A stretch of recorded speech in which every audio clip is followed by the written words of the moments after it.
এদের কাছে ছেলেও নিরাপদ নাই, এদের কাছে মেয়েও নিরাপদ নাই। আজকে টপ নিউজ, 11 বছরের বাচ্চাকে অপ্রীতিকর ঘটনার মাধ্যমে তার পেটে 7 মাসের বাচ্চা, সে অন্তঃসত্ত্বা, নাউজুবিল্লাহ। আরে কুত্তাও তো একটা ভাদ্র মাসে, কার্তিক মাসে যখন কুত্তাও যখন পাগল হয়, তখনও তো কুত্তা ওই বড় কুত্তা দেখে, ছোট বাচ্চাটা সে কিন্তু টাচ করে না। কথা কোন ঠিক না বেড়ে? এরা তো কুত্তার ছাই তো আরো অজব হয়ে গেছে। কথা বলেন ঠিক না বেড়ে? জুতা দিয়া বাইরে ফাটাই যাওয়ার দরকার। এই সমস্ত ব্যাঙ্গের সাঁতার মতো মাদ্রাসা দিয়া এই মাদ্রাসার ভিতরে ছেলেকে ধরে আকাম করতেছে, মেয়ের সাথে অসামাজিক কাজ করতেছে, রাষ্ট্রের পক্ষ থেকে কোনো ব্যবস্থাপনা নাই। অনতি বিলম্বে এই সমস্ত মাদ্রাসাগুলোকে ফাইন্ড আউট করে, যেই মাদ্রাসায় এই সমস্ত ঘটনা হয় এইগুলোকে পানিশমেন্টের ব্যবস্থা করা দরকার। কথা বলেন ঠিক না বেটে? আমরা সৃষ্টির সেরা জীব, ঠিক কিনা? তাহলে মানুষ সৃষ্টির সেরা জীব, আবার আল্লাহর কোরআন বলতেছে মানুষ পশুর চাইতে আরো নিকৃষ্ট। মাদ্রাসা নাম দিয়া অনেকে বলে আল্লাহর যে মাজারে গান হয়, শরীয়ত বিরোধী কাজ হয়, এই জন্য আমরা যাইরা ভাঙতাম। মাজার ভাঙ্গে এমুকে খারাপ, অমুকে খারাপ, এখানে গান হয়, এখানে অসামাজিক কাজ হয়, মাজার ভাঙতো যা। আর তোমরা মাদ্রাসার ভিতরে যে হুজুর যে এত বড় জঘন্য কাজ, একের উপর একটা নতুন না, সেই ওই ইতিহাস স্বাধীনতার আগে থেকে যে এরকম আকাম কুকাম চলতেছে, কই এখন তোমরা ওই মাদ্রাসা ভাঙতে যাইতে পারো না? এখন ঘুমাই রয়েছে কেন? মৌলবীরে ইসলামের স্লোগান দিয়ে যে রাজপথ গরম করো, এখন তোমরা কোথায় ঘুমাই রইছ? কোথায় ঘুমাই রইছ? আমরা বারবার বলছি যদি কোনো মাজারে অসামাজিক কাজ হয়, আমরা ওই অসামাজিক কাজকে প্রতিরোধ করব। আল্লাহর ওলির মাজারে আক্রমণ করা যাবে না।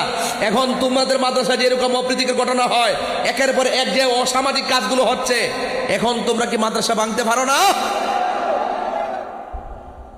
এরার ইতিহাস জাতি এখন দেখতেছে, ছিছি দিতেছে, লজ্জা মুখ দেখাইতে পারেন এই সমস্ত কুলাঙ্গার গুলার কারণে। কথা বলেন ঠিক না বেটে? আবার অনেকে দালালিও করা শুরু করছে।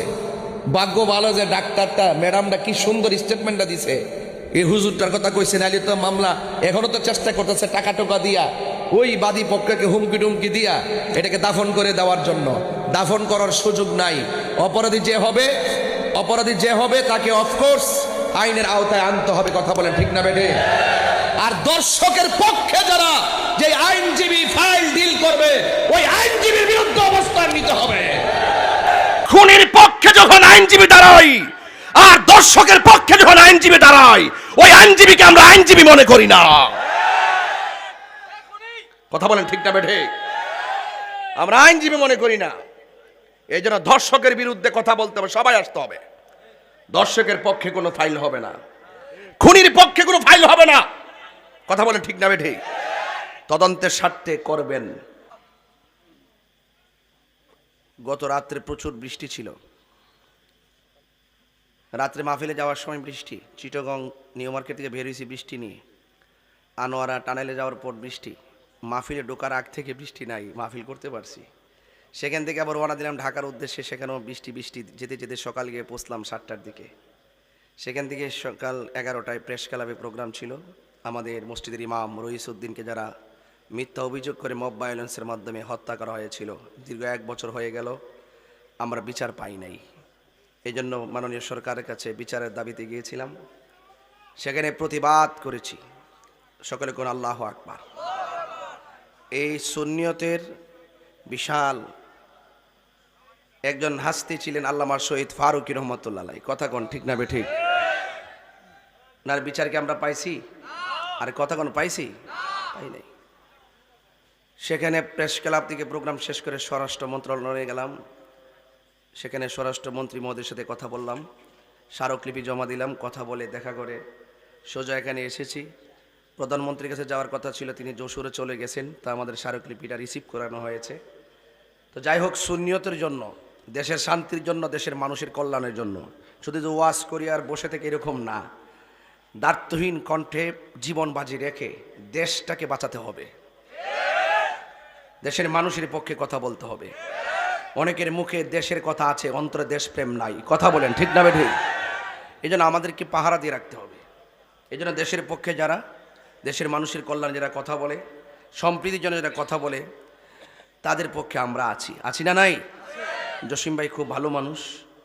অনেক আগে থেকে আমরা মাঠে কথা বলতেছি, কাজ করতেছিলাম। আল্লাহ পাক দয়া করেছেন, তিনি প্রতিনিধি হয়েছেন। তবে এতটুকু বলতে চাই, এ পৃথিবী থাকার জায়গা। কেউ আগে যাবে, কেউ দিনে যাবে, কেউ দেশে, কেউ। এটাই বাস্তবতা। আপনি কোটিপতি হতে পারেন, কিন্তু রিক্সাওয়ালার শরীরে যে কাপড়টা লাগবে, আপনার কাপড় গায়ে এই কাপড়টাই লাগবে। বলুন তো, কাপড় রংটা কি? এর বাহিরে কিছু আছে? এবং অনেক পদ পদবী আপনার।